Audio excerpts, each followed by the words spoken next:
والذي أرسل رسوله بالهدى ودين الحق ليظهره على الدين كله وكفى بالله شهيدا۔ السلام علیکم ورحمۃ اللہ وبرکاتہ۔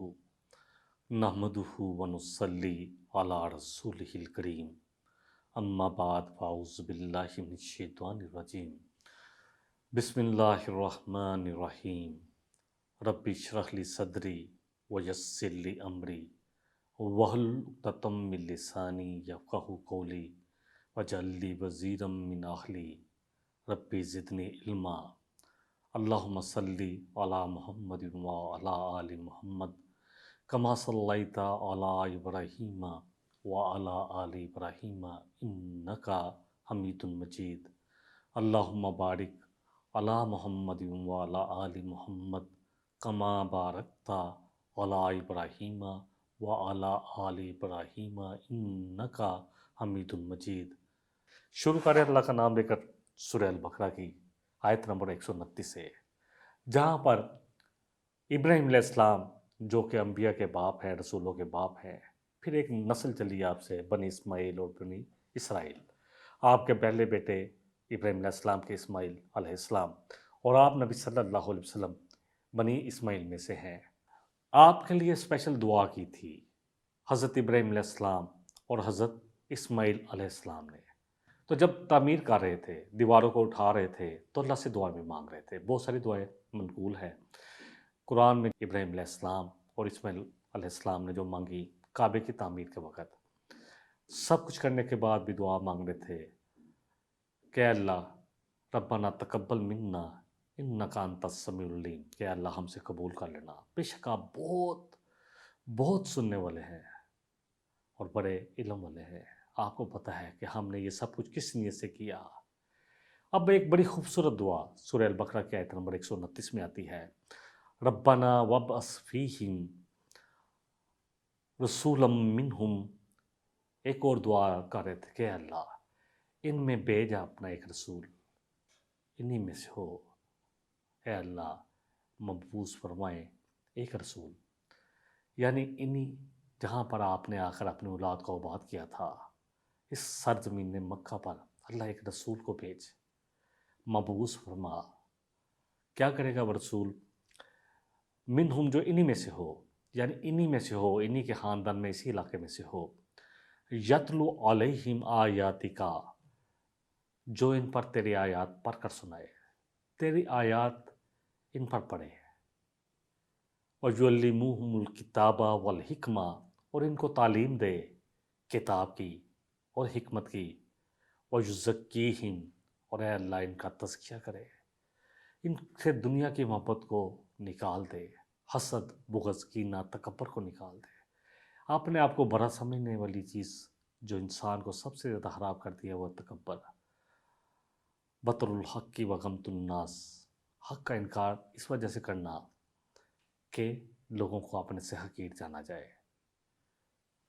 جب ہم لوگوں کو حقارت کی نظر سے دیکھیں گے، کسی وجہ سے بھی، مال و دولت کی وجہ سے، عہدے کی وجہ سے، علم کی وجہ سے، اور ایون کہ دینی علم کی وجہ سے، یقین جانیں جب یہ تکبر آتا ہے کسی بھی چیز کا، چاہے عہدے کا ہو، چاہے مال کا ہو، چاہے اولاد بڑی بڑی ڈگریاں ہارورڈ سے لے لی، آکسفورڈ سے لے لی، اس کا ہو، یا لمس سے لے لی، چاہے ہمیں اپنی دنیاوی تعلیم کا ہو کہ ہم نے انجینئرنگ کی ہے، فلاں مضامین پی ایچ ڈی کی ہے، یا پھر اللہ اکبر دین کا علم کہ ہماری فیملی دین کا کام کر رہی ہے بڑی عرصے سے، اللہ کا شکر ادا کرنا چاہیے۔ اگر کوئی ایسی فیملی میں پیدا ہوا ہے تو اس کو اللہ کا شکر ادا کرنا چاہیے، لیکن اس بنا پر اپنے آپ کو بڑا ثابت کرنے کی کوشش کرنا، یا یہ ثابت کرنے کی کوشش کرنا کہ یہ دین کا کام شاید ہمارا ہی کرنے والا ہے، باقی لوگ تو صرف ہمارے مددگار بنے، معاون بنے، اللہ اکبر، یہ سب وہ باتیں ہیں جن کا تزکیہ کرنے کے لیے نبی صلی اللہ علیہ وسلم آئے تھے۔ یہ وہ چیزیں ہیں جس سے ہمیں اپنے آپ کو پاک کرنا ہے۔ اللہ کا دین جو ہے، اللہ جس سے چاہیں کام لے لے، یقین جانیں اللہ اکبر مصعب بن عمیر رضی اللہ عنہ کی مثال، ایک ایسا شخص، ایک ایسا نوجوان جو روز ایک نیا جوڑا پہننے والا تھا۔ اللہ اکبر، دین قبول کیا تو گھر والوں نے بغیر کپڑوں کے نکال دیا، چٹائی لپیٹ کر نبی صلی اللہ علیہ وسلم کے پاس آ گیا اپنا دین بچا کر، اور پھر بیت الاولیٰ اور بیت العقبہ میں، بیت الاولیٰ میں تو انصار جو آئے تھے مدینہ سے آئے تھے، اور بیت العقبہ میں دوسری جو بیعت ہوئی اس میں 88 لوگ تھے تقریباً، اور اس میں اللہ اکبر ان کو دین کی طرف لانے والے مصعب بن عمیر رضی اللہ عنہ غزوہ احد میں شہید ہونے والے نوجوانوں کے لیے مثال ہے۔ آج کے ہمارے نوجوان کیا کر رہے ہیں، پڑھے تو صحیح اپنے ہیروز کو، کیسے زبردست پرسنالٹی، اللہ اکبر۔ اور پھر جب شہید ہوئے تو کفن اتنا بھی نہیں تھا، اللہ اکبر، کہ پاؤں ڈامتے تو سر ننگا ہو جاتا اور سر ڈامتے تو پاؤں ننگا ہو جاتا۔ اسلام بڑی مشکل سے، بڑی تکلیفوں کے بعد ابھرا ہے، بڑی قربانیاں یقین جانے۔ بہرحال انکا انت العزیز الحکیم، اللہ سے دعا کی ابراہیم علیہ السلام نے کہ بے شک اللہ آپ بڑے زبردست غالب اور حکمت والے ہیں، آپ کو پتہ کہ کیا کرنا ہے۔ اور اسی طرح عیسیٰ علیہ السلام نے آپ کے بارے میں بشارت دی تھی، سورہ صف کی آیت نمبر 6 لے لیتے ہیں۔ وَإِذْ قَالَ عِيسَىٰ ابْنُ مَرْيَمَ، جب کہا عیسیٰ ابن مریم نے، یا بنی اسرائیل انی رسول اللہ الیکم، کہ میں تم سب کی طرف رسول بنا کے بھیجا گیا ہوں۔ آپ کی نبی صلی اللہ علیہ وسلم کو پورے جہان والوں کے لیے رسول بنایا گیا تھا، آپ پورے جہان والوں کے تھے، انی رسول اللہ علیکم جمیعا، میں آپ نے جب آ کے اپنا تعارف کرایا کہ میں تم سب کے لیے، عرب عجم دنیا کے ہر انسان کے لیے اب آپ ہی کی رسالت ہے۔ تو عیسیٰ علیہ السلام نے کہا کہ اے بنی اسرائیل میں تمہاری طرف، عیسیٰ علیہ السلام کیونکہ ان کا آنا بنی اسرائیل کی طرف تھا تو تمام رسول اپنی اپنی قوموں کی طرف آتے رہے، لیکن جب اتنی ترقی ہو گئی کہ اب ایک انٹرنیشنل دعویٰ کا کام ہو سکے، اس وقت اپنے آخری نبی صلی اللہ علیہ وسلم کو اللہ سبحانہ وتعالیٰ نے بھیج دیا، آپ دعائے خلیل ہیں۔ اور پھر فرمایا عیسیٰ علیہ السلام نے، مصدق لما بین یدی، میں اس چیز کی تصدیق کرتا ہوں جو تمہارے پاس پہلے سے موجود ہے، من التوراتی، جو تورات میں تمہارے پاس پہلے سے موجود ہے، ومبشرم برسولی یأتی من بعد اسمہ احمد، اور میں بشارت دیتا ہوں میرے بعد جو فارغ آئے گا، جو رسول آئے گا، جس کا نام گرامی، نام مبارک، اللہ اکبر، کروڑوں رحمت کروڑوں برکتیں آپ صلی اللہ علیہ وسلم کی ذات پر احمد ہوگا۔ نبی رحمت صلی اللہ علیہ وسلم نے فرمایا، حدیث ہے مشکات المصابیح کی، حدیث کا نمبر 5759، ارباز بن ساریہ رضی اللہ عنہ راوی ہیں، نبی رحمت صلی اللہ علیہ وسلم سے روایت کرتے ہیں کہ آپ صلی اللہ علیہ وسلم نے فرمایا، میں تو اس وقت بھی اللہ کے ہاں خاتم النبیین لکھا ہوا تھا جب آدم علیہ السلام ڈانچے کی حالت میں مٹی کی صورت میں پڑے ہوئے تھے، یعنی اللہ نے یہ فیصلہ کر دیا تھا کہ آپ ہی آخری نبی ہوں گے، نبیوں پر مہر آپ ہی ہوں گے، آخری رسول آپ ہی ہیں۔ اب یہ کام میرے اور آپ کے ذمے آ گیا as a nation, as a امہ، کہ اب یہ کام ہمیں کرنا ہے۔ کوئی رسول، کوئی نبی آپ کے بعد نہیں آئے گا، دعویٰ کرنے والے جتنے ہوں گے دجال ہوں گے، جھوٹے ہوں گے، آپ کے بعد کسی رسول، کسی نبی نے نہیں آنا، آپ نبیوں پر مہر ہیں۔ آپ نے فرمایا میں اس وقت بھی نبی تھا جب آدم علیہ السلام ڈانچے کی صورت میں، مٹی کی صورت میں پڑے ہوئے تھے۔ میں ابھی اپنے معاملے یعنی نبوت کے بارے میں تمہیں بتاتا ہوں کہ میں دعائے خلیل ابراہیم علیہ السلام کی دعا ہوں، عیسیٰ علیہ السلام کی بشارت ہوں، اور اپنی والدہ کا وہ خواب جو انہوں نے میری پیدائش سے پہلے دیکھا تھا کہ ان کے لیے ایک نور ظاہر ہو رہا ہے جس سے شام کے محلات، اللہ اکبر، ان کے سامنے روشن ہو گئے۔ آپ صلی اللہ علیہ وسلم کا نسب نامہ محمد صلی اللہ علیہ وسلم بن عبداللہ بن عبد المطلب بن ہاشم، یہ ہے آپ کا نسب نامہ جو چلتا ہے۔ عدنان جو تھے وہ اسماعیل علیہ السلام کے دور کے تھے۔ آپ کی والدہ کا جو نسب نامہ ہے حضرت آمنہ کا، والدہ کا نام آمنہ بن وہب بن عبد مناف بن زہرہ بن کلاب۔ کلاب جو ہے وہ دونوں جگہ آ رہا ہے، یہاں سے آپ کا اور آپ کی والدہ کا یعنی آپ کے باپ اور والدہ کا نسب جو ہے مل جاتا ہے۔ پیدائش مبارک کے بارے میں مختلف ڈیٹ آتی ہے، ربیع الاول کا مہینہ، اور بعض جگہ بعض سیرت کی کتابوں میں بہت ساری ڈیٹیں اور بھی آتی ہیں۔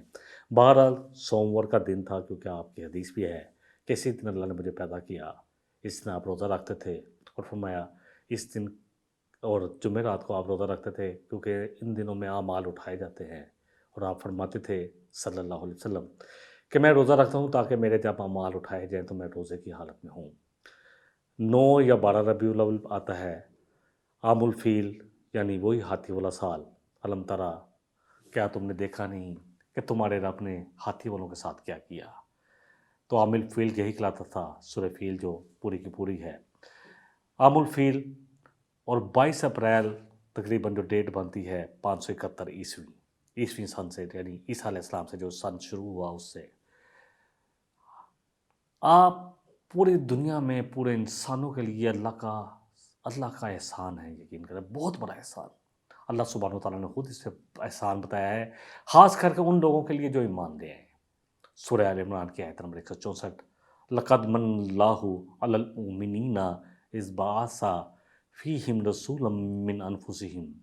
اللہ فرمانے کہ یقیناً اللہ نے بہت بڑا احسان کیا ان لوگوں پر جو ایمان لے آئے، مومنین پر، جب انہی میں سے، ان کی جانوں میں سے، یعنی انہی میں سے ایک رسول کو اللہ سبحانہ وتعالیٰ نے اٹھایا، مبعوث فرمایا۔ یتلو علیہم آیاتہ، جو اللہ کے آیات، اللہ کے قرآن کے آیات ان کو پڑھ کر سناتے تھے، ان پر تلاوت کرتے تھے۔ وَيُزَكِّيهِمْ، اور ان کا تزکیہ کرتے تھے، ان کو شرک، دنیا کی محبت، حسد، بغض، کینے، ان سے پاک کرتے تھے، تکبر سے پاک کرتے تھے، اور ان کو تعلیم دیتے تھے کتاب کی، اللہ اکبر، یعنی اس قرآن کی۔ آپ صرف تلاوت ہی نہیں کرتے تھے بلکہ یتلو، تلاوت ان کا مطلب ہے کہ کس چیز کی پیروی کرنا۔ وَالْقَمَرِ اذَا تَلَاهَا، سورج جو روشن کرتا ہے اور چاند جو اس کی پیروی کرتا ہے، یعنی قرآن کی ہمیں پیروی کرنی ہے، اور پیروی اس وقت ممکن ہے جب ہم سمجھ کر پڑھیں گے انشاءاللہ۔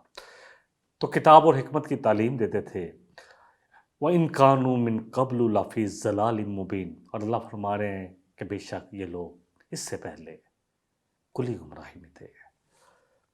رسولوں کو کیوں بھیجا جاتا ہے؟ ایک آیت لے لیتے ہیں انشاءاللہ، سورہ نساء کی آیت نمبر 165 ہے۔ اللہ فرما رہے ہیں رسلم مبشرین و منذرین، کہ رسول جو کہ بشارتیں بھی دیتے ہیں، خبردار بھی کرتے ہیں، ڈراتے بھی ہیں۔ کس لیے؟ لِأَلَّا يَكُونَ لِلنَّاسِ عَلَى اللَّهِ حُجَّةٌ بَعْدَ الرُّسُلِ، تاکہ لوگوں کے بعد رسولوں کے آنے کے بعد کسی قسم کی کوئی دلیل، کوئی حجت باقی نہ رہ جائے اللہ کے ہاں پیش کرنے کے لیے، کہ اللہ ہمیں پتہ ہی نہیں تھا کیا کرنا ہے۔ رسول اس لیے آتے ہیں تاکہ لوگوں کو پتہ چل جائے، رسولوں پر جو صحیفے کتابیں نازل ہوتی ہیں تاکہ لوگوں کی رہنمائی کر دی جائے۔ فَإِمَّا يَأْتِيَنَّكُم مِّنِّي هُدًى فَمَن تَبِعَ هُدَايَ فَلَا خَوْفٌ عَلَيْهِمْ وَلَا هُمْ يَحْزَنُونَ، سورہ البقرہ سورہ نمبر 2 آیت 38۔ جب آدم علیہ السلام کو اللہ نے زمین پر اتارا کہ اتر جاؤ آپ سب کے سامنے زمین پر، میرے طرف سے تمہیں ہدایت ملتی رہیں گی، الخدا، یہ قرآن، تو جتنے بھی اللہ نے صحیفے یا کتابیں نازل کی، توراہ ہو، انجیل ہو، زبور ہو، اور بھی جو ابراہیم علیہ السلام پر صحیفے ہوئے، جو بھی ان کی پیروی کرے گا اس کے لیے نہ دنیا میں کسی قسم کا غم ہوگا اور نہ آخرت میں کسی قسم کا حزن یا غم ہوگا، یقین جانیں۔ وَقَانَ اللَّهُ عَزِيزًا حَكِيمًا، تو اللہ ہے بڑا زبردست حکمت والا۔ بہرحال یہاں پر ایک چھوٹا سا وقفہ لیتے ہیں، وقفے کے بعد انشاءاللہ اس کو جاری رکھیں گے، نبی صلی اللہ علیہ وسلم کی جو سیرت کا اور جو قرآن میں آپ کے بارے میں جتنے بھی آیات ہیں، کوشش کریں گے کہ ان کو ہم بیان کریں، تاکہ ان سے ہمیں بہت زیادہ، اسپیشلی اس امت کے لیے تو یہ بڑی ہی قیمتی ہیں، اور قرآن کا ایک ایک لفظ یقین جانے قیمتی ہے۔ الحمدللہ ثم الحمدللہ۔ السلام علیکم ورحمۃ اللہ وبرکاتہ۔ وقفے سے پہلے بات ہو رہی تھی کہ آپ صلی اللہ علیہ وسلم کو اللہ اکبر، اللہ نے انہی عربیوں میں سے جو اس وقت جن کو کہا جاتا تھا کہ یہ امی ہیں، امی جین میں سے آپ کو اللہ سبحانہ وتعالیٰ نے آپ کو بھیج دیا۔ اور رسول کیوں بھیجے جاتے ہیں؟ سورہ نساء کی آیت نمبر 165 سے ہم نے دیکھ لیا، تاکہ لوگوں کے پاس کوئی حجت باقی نہ رہے رسولوں کے آنے کے بعد۔ اب آپ صلی اللہ علیہ وسلم کی جب عمر مبارک اللہ اکبر 40 سال کی ہوئی، آپ صادق اور امین تو پہلے ہی تھے الحمدللہ، پہلے ہی آپ کو خطاب دیا جا چکا تھا۔ ایک واقعہ چھوٹا سا، جب کعبے کی تعمیر کی گئی، آپ صلی اللہ علیہ وسلم اس وقت نوجوان تھے۔ کعبے میں اب مسئلہ آیا جب تعمیر ہو گئی اور کعبے کا جو حصہ رہ گیا جو حتیم والا ہے وہاں، اور ایک جہاں کہا گیا کہ کعبے میں صرف وہی پیسہ لگے گا جو 100% حلال ثابت ہوگا، تو یہ حصہ رہ گیا۔ اس کے بعد حجر اسود رکھنے کا معاملہ آیا، اللہ اکبر، اب سارے قبیلے ایک دوسرے کے سامنے کھڑے ہو گئے کہ ہم رکھیں گے، اللہ اکبر۔ پھر فیصلہ کیا گیا کہ جو بھی شخص داخل ہوگا سب سے پہلے سرداروں نے آپس میں فیصلہ کیا کہ اس کو لیک آؤٹ نہیں کیا جائے گا، جو بھی شخص داخل ہوگا ہم سب بیٹھے رہے، بلکہ وہیں بیٹھے رہے کہ اب جو بھی داخل ہوگا یہاں سے کوئی نہ جائے، وہ جو فیصلہ کرے گا ہم سب مان لیں گے، اللہ اکبر۔ پھر نبی رحمت صلی اللہ علیہ وسلم آپ آئے، سب سے پہلے تشریف لائے کعبۃ اللہ میں۔ آپ کو دیکھ کر تو جیسے لوگوں کی عید ہو گئی، چہروں پر مسرت آ گئی کہ یہ تو صادق ہے، امین ہے، عادل ہے، یہ جو فیصلہ کریں گے ہمیں قبول ہے۔ اور پھر آپ کا ایسا زبردست فیصلہ، اللہ اکبر، آپ نے کہا کہ ہر قبیلے کے ایک سردار آ جائے، ایک چادر میں آپ نے پتھر کو رکھا کے اٹھا کے یہ وہاں تک لے کے جائیں گے جہاں حجر اسود کو نصب کرنا تھا، اور پھر آپ نے اپنے مبارک ہاتھوں سے اس پتھر کو نصب کیا، اور سارے لوگ خوش تھے اس بات پر کہ ایک امین اور صادق جو ہم میں سب سے بہتر شخص ہے اس سے یہ کام ہوا، اللہ اکبر۔ بہرحال آپ اب غار حرا جانا شروع کر دیا۔ آپ حضرت خدیجۃ الکبریٰ سے آپ کی شادی ہوئی تھی 25 سال کی عمر میں، اور آپ صدیقہ کی عمر جو ہے وہ 35 سال، 40 سال، 25 سال بھی ایک جگہ آتی ہے، مختلف ہے، لیکن 40 سال کے بارے میں زیادہ اتفاق رائے ہے تھی۔ تو اب جب آپ کی عمر نبی رحمت صلی اللہ علیہ وسلم کی عمر مبارک 40 سال کی ہوئی، تو آپ کے دل میں ایک جستجو پیدا ہوئی، اکیلے رہنا اور پھر کوشش کرنا کہ اللہ کا بہت زیادہ ذکر کرنا، الحمدللہ ثم الحمدللہ، کیونکہ یہ اپنے آپ کو دین ابراہیمی پہ کہلاتے تھے۔ نبی صلی اللہ علیہ وسلم ان کے جتنے بھی میلے ہوتے ان میں بھی نہ شریک ہوتے، اور نہ ہی کسی قسم کے شرک یا کام میں شریک ہوتے، اچھے کام میں ضرور شریک ہوتے، جس طرح بہت سارے خلف الفضول ہے، اسی طرح بہت سارے چیزیں ہیں جن کا میں انشاءاللہ تعالیٰ تھوڑا تھوڑا جہاں پہ موقع ملے گا ذکر کروں گا۔ بہرحال اب اس کو اللہ تعالیٰ سورہ شورى کی آیت نمبر 52 میں اس طرح بیان کر رہے ہیں، وَكَذَلِكَ أَوْحَيْنَا إِلَيْكَ رُوحًا مِّنْ أَمْرِنَا، اے نبی رحمت صلی اللہ علیہ وسلم، اسی طرح ہم نے یہ زندگی، یہ قرآن جس کو اللہ نے روح قرار دیا ہے، زندگی قرار دیا ہے، آپ کی طرف وحی کیا، ہم نے اس قرآن کو آپ کے لیے روشنی، ہدایت، نور بنا دیا، اور ہم دیتے ہیں ہدایت اس کے ذریعے جس کو ہم چاہتے ہیں اپنے بندوں میں سے۔ دیکھیں قرآن کا نزول ہونا شروع ہوا، پہلی وحی آپ پر غار حرا میں آئی۔ قرآن جو ہے کب نزول شروع ہوا؟ سورہ قدر میں آتا ہے انا انزلناہ فی لیلۃ القدر، کہ ہم نے اس کو، اللہ فرما رہے کہ ہم نے اس قرآن پاک کو لیلۃ القدر، جو سب سے زیادہ قیمتی رات ہے، جو 1000 مہینوں سے بہتر ہے، اللہ اکبر، یہ لیلۃ القدر، اس کو لیلۃ المبارکہ بھی کہا گیا۔ سورہ دخان کی آیت نمبر 3 میں آتا ہے انا انزلناہ فی لیلۃ مبارکۃ انا کنا منذرین، کہ ہم نے اس قرآن کو نازل فرمایا، اللہ فرما رہے ہیں ایک مبارک رات میں، بے شک ہم لوگوں کو خبردار کرنا چاہتے ہیں، خبردار کرنا چاہتے تھے۔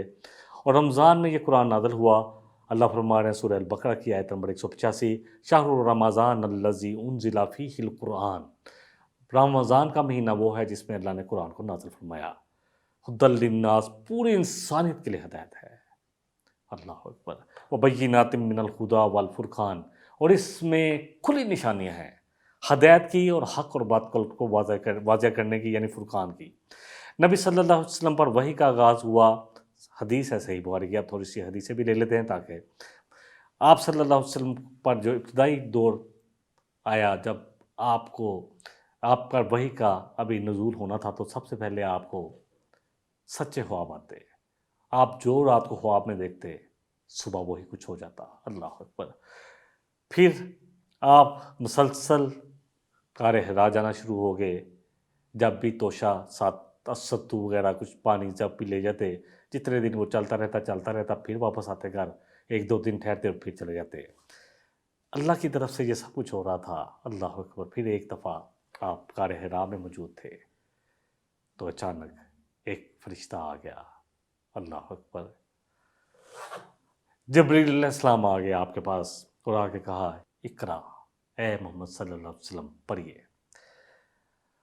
آپ نے کہا کہ میں پڑھنا لکھنا نہیں جانتا۔ آپ اللہ اکبر، کیونکہ آپ کو اللہ سبحانہ وتعالیٰ سے ڈائریکٹ تعلیم ملنی تھی، آپ کا کوئی معلم نہیں ہے، آپ کا ڈائریکٹ تعلیم کا سلسلہ اللہ سبحانہ وتعالیٰ نے کیا جبریل امین کے ذریعے۔ قرآن بھی آتا تھا اور جبریل امین کے ذریعے آپ پر اللہ تعالیٰ بہت ساری اور باتیں، جیسے حدیث جبریل میں آتا ہے کہ جبریل علیہ السلام آئے، اللہ اکبر، اور آپ سے آ کر سوال کیا کہ اسلام کیا ہے، ایمان کیا ہے، احسان کیا ہے۔ بڑی دفعہ یہ حدیث بیان کر چکا ہوں الحمدللہ۔ بہرحال انہوں نے آپ کو اپنے ساتھ بھیجا، اللہ اکبر، کہا پھر چھوڑا، پھر کہا پڑھیے۔ آپ صلی اللہ علیہ وسلم سے فرمایا، آپ نے کہا کہ میں نہیں پڑھ سکتا۔ پھر انہوں نے اتنی زور سے بھیجا، نبی صلی اللہ علیہ وسلم فرمانے کہ میری تمام طاقت جواب دے گی، اللہ اکبر، اور پھر مجھے چھوڑا اور کہا پڑھیے اللہ کے نام کے ساتھ، اللہ اکبر، تیسری مرتبہ۔ تو سورہ اللہ کی جو پہلی وحی جو آپ پر نازل ہوئی قرآن میں، اس میں آتا ہے اقرا بسم ربک الذی خلق، پڑھیے آپ نبی صلی اللہ علیہ وسلم اس رب کے نام کے ساتھ جس نے آپ کو پیدا کیا، خلق الانسان من علق، جس نے انسان کو ایک گوشت کی بوٹی لوتھڑے سے پیدا کیا۔ اقرا وربک الاکرم، پڑھیے اس رب کے نام کے ساتھ جو بڑا عزت والا ہے، بڑا معزز ہے، الذی علم بالقلم، جس نے قلم کے ذریعے انسان کو علم دیا، علم الانسان ما لم یعلم، اور انسان کو وہ کچھ سکھایا جو پہلے نہیں جانتا تھا۔ جبریل علیہ السلام غار سے واقف ہوئے، واپس چلے گئے۔ جب آپ نے یہاں یہ آیتیں جب آپ پر نازل ہوئی تو آپ نے پڑھنا شروع کر دیا۔ تو جبریل علیہ السلام جب واپس ہوئے تو آپ کے دل میں اس انوکھے واقعے کی وجہ سے خوف آیا، آپ کانپ رہے تھے، سردیوں کے دن شیورنگ ہو رہی تھی۔ آپ حضرت ختیجہ الکبریٰ رضی اللہ عنہا کے پاس پہنچے اور جا کر اپنی کنڈیشن بتائی اور کہا مجھے کمبل اڑا دو، مجھے کمبل اڑا دو۔ جب آپ کا تھوڑا سا ڈر کم ہوا تو زوجہ محترمہ نے پوچھا کہ کیا ہوا؟ آپ نے پورا واقعہ تفصیل کے ساتھ بیان کر دیا۔ تو حضرت ختیجہ الکبریٰ رضی اللہ عنہا بڑی زبردست پرسنالٹی، بڑی ڈھارس بندائی، بڑا حوصلہ دیا، کہا کہ آپ فکر نہ کریں، آپ سمجھ رہے ہیں کہ کوئی قوت آئی ہے، کوئی اسیب ہے، آپ کو اللہ، کیونکہ آپ کو اللہ کبھی ضائع نہیں کرے گا، کبھی رسوا نہیں کرے گا، آپ کا اخلاق تو بلند ترین ہے، آپ کنبہ پرور ہیں، رشتہ داروں کا خیال رکھتے ہیں، آپ بے کسوں کا بوجھ اٹھاتے ہیں، مفلسوں کے لیے اللہ اکبر آپ ان کے لیے کماتے ہیں، ان کو دیتے ہیں، مہمان نوازی میں آپ بے مثال ہیں، ہر مشکل وقت میں آپ حق پر ہوتے ہیں۔ ایسے اصحاف حسنہ والا انسان کبھی اللہ کی طرف سے اس کو کوئی نقصان نہیں پہنچ سکتا۔ مزید تسلی کے لیے حضرت ختیجہ الکبریٰ، ان کے ایک چچا زاد تھے ورقہ بن نوفل، جو عیسائی ہو چکے تھے اور انہوں نے انجیل جو عبرانی میں ہے وہ لکھی تھی، تو وہ لکھی ہوئی تھی تو وہ ان کے پاس لے گئے، ان کی بینائی چلی گئی تھی۔ جب آپ نے سارا واقعہ ان کو سنایا، اللہ اکبر، تو انہوں نے کہا یہ تو وہی ناموس ہے، وہی معزز فرشتہ جو موسیٰ علیہ السلام پر آیا تھا، جو موسیٰ علیہ السلام پر وحی لے کر آتا تھا۔ کاش میں اس وقت زندہ رہوں، اس وقت تک جب آپ اپنے نبی ہونے کا اعلان کریں، اللہ اکبر، اور لوگ آپ کی مخالفت کریں گے اور لوگ آپ کو شہر سے بدر کریں گے، تو آپ حیران صلی اللہ علیہ وسلم، کیا لوگ جو اتنی محبت کرتے ہیں مجھے، صادق امین، مجھ سے اتنی چاہت رکھتے ہیں، مجھے نکال دیں گے؟ فرمایا یہ سچ ہے کہ جو بھی ثمر حق کو لے کے آیا تو جن لوگوں نے مخالفت کی وہ دشمن بن گئے۔ تو کہا ورقہ بن نوفل نے کہ اگر میں نے آپ کا زمانہ پایا تو میں آپ کی پوری مدد کروں گا، لیکن اس سے پہلے وہ وفات پا گیا۔ اب کچھ تھوڑی سی آیتیں لے لیتے ہیں انشاءاللہ تاکہ اس پروگرام کو مکمل کر لیں۔ یہ 3-4 وحییں جو آپ پر ابتدائی طور پر اتری، سورہ اللہ کی آیات ہم نے پڑھ لی۔ سورہ مزمل میں آتا ہے اے کپڑا اوڑھنے والے اٹھ، اللہ اکبر، اب رات کو کھڑا رہا کر مگر تھوڑی دیر کے لیے، نصفہ آو انقص منہ قلیلا، آدھی رات یا اس پہ تھوڑی سی کمی کر لے، او زد علیہ ورتل القرآن ترتیلا، کیونکہ اب قرآن یہ بھی قرآن ہی ہے، اب رات کو یا زیادہ کر لے، رات کے نصف سے بھی زیادہ کر لے اور قرآن پڑھے کر، اللہ اکبر، ترتیل کے ساتھ ٹھہر ٹھہر کر، انا سنلقی علیک قولا ثقیلا، بے شک ہم تجھ پر ایک بڑا باری کلام نازل کرنے والے ہیں، ایک باری ذمہ داری آنے والی ہے۔ سورہ تکویر میں آتا ہے جب یہ آئے تھے جبریل علیہ السلام، تو اللہ تعالیٰ اس کا ذکر فرما رہے ہیں کیونکہ آپ کو بعد میں کہا گیا کہ آپ پر کوئی شاید جن آتا ہے. تو سورۃ تکویر کی آیت نمبر 19 سے آتا ہے انہ لقول رسول کریم ذی قوۃ عند ذی العرش مکین مطاع ثم امین وَلَقَدْ رَآهُ بِالْأُفُقِ الْمُبِينِ. میں ترجمہ کر دیتا ہوں کہ بے شک یہ قول ہے رسول کریم کا. تو اللہ نے جبریل امین علیہ السلام کے ذریعے بھیجا، انہوں نے بولا کہ سامنے، اس لیے جو بڑے قوت والے ہیں، بڑی عزت والے ہیں عرش مکین کے فرشتوں میں، جن کی اطاعت کی جاتی ہے. پھر آپ نے یقیناً ان کو دیکھا تھا افق پر، کیونکہ آپ جب آئے ایک دفعہ، آپ جب غار حرا سے اتر رہے تھے تو آپ نے دیکھا کہ آپ کو آواز آئی یا محمد صلی اللہ علیہ وسلم.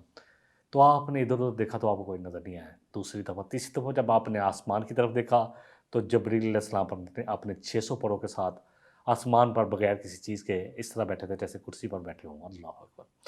آپ فرماتے ہیں اس کے بارے میں حدیث کا نمبر صحیح بخاری کی 4 ہے. آپ صلی اللہ علیہ وسلم فرماتے ہیں کہ ایک روز میں چلا جا رہا تھا، اچانک میں نے آسمان کی طرف سے ایک آواز سنی. میں نے سر اٹھایا تو کیا دیکھتا ہوں وہی فرشتہ جو میرے پاس غار حرا میں آیا تھا، وہ آسمان کے بیچ میں ایک کرسی پر بیٹھا ہوا ہے. میں ڈر گیا اور گھر آ کے میں نے کہا کہ مجھے کمبل اڑا دو. سورہ مدثر کی آیات اسی کے بارے میں ہیں. اے کمبل اوڑھنے والے، کم فانذر، کھڑا ہو جا اور خبردار کر، پس خبردار کر، وربک فکبر، اور اپنے رب کی بڑائی بیان کر، بلندی بیان کر، تعریف کر، وثیابک فطہر، اور اپنے کپڑوں کو پاک رکھ، والرجز واہجر، اور ہر قسم کی گندگی کو اپنے سے دور کر لے، ولا تمنن تستکثر، اور دیکھ کسی پہ احسان کر کے اس کو جتلانا نہیں ہے، ولربک فاصبر، اور اپنے رب کے لیے اب استقامت اور صبر اختیار کر لے. انشاءاللہ آپ صلی اللہ علیہ وسلم کی ذات مبارک کے بارے میں ہماری یہ گفتگو جاری رہے گی. آج کے پروگرام میں بس اتنا ہی آپ سے جو ہے آپ کے سامنے بیان کرنا تھا. بڑا زبردست ہے الحمدللہ. میں نے قرآن قصے جتنے بھی بیان کیے، آدم علیہ السلام سے لے کر اور یوسف علیہ السلام کا قصہ بڑا زبردست، اس کو اصل قصص کہا گیا. لیکن جب میں یہ لکھنا شروع ہوا نبی صلی اللہ علیہ وسلم کے بارے میں، تو یقین جانے کہ اتنا دل میں سکون تھا، اتنا چین تھا کہ آپ پر کروڑوں رحمتیں برکتیں، کیونکہ آپ ہمارے لیے روئے ہیں، اس امت کے لیے روئے ہیں. یقین جانے اللہ کرے، کیونکہ آپ سے محبت کے بغیر تو ہمارا ایمان قابل قبول نہیں ہے، منہ پر دے مارا جائے گا. حضرت عمر رضی اللہ عنہ کے ساتھ آپ جا رہے تھے، اس حدیث کے ساتھ بات مکمل کر لیتے، تو آپ نے پوچھا کہ عمر میرے بارے میں تمہارا کیا خیال ہے؟ تو عرض کی عمر فاروق رضی اللہ عنہ نے، کیا مجھے ہر چیز سے زیادہ عزیز ہے، میرے ماں باپ سے، میرے مال سے، میری اولاد سے، میری بیوی سے، ہر چیز سے. فرمایا اور سوائے میری ذات کے. سچے تھے. تو نبی رحمت صلی اللہ علیہ وسلم فرمایا کہ اے عمر، جب تک میں تجھے تیری جان سے بھی زیادہ عزیز نہ ہو جاؤں، تیرا ایمان کامل نہیں ہے. تو ہمارا تو ایمان کامل نہیں ہو سکتا جب تک کہ آپ کی ذات ہمیں اپنے تمام رشتوں سے، تمام مال و اسباب سے، تمام عہدوں سے، تمام ہر چیز سے عزیز تر نہ ہو جائے. واحد دعوانا ان الحمدللہ رب العالمین، وصلی اللہ تعالی علی خیر خلقہ محمد وآلہ وصحبہ اجمعین. السلام علیکم ورحمۃ اللہ وبرکاتہ. والذي أرسل رسوله بالهدى ودين الحق ليظهره على الدين كله وكفى بالله شهيدا.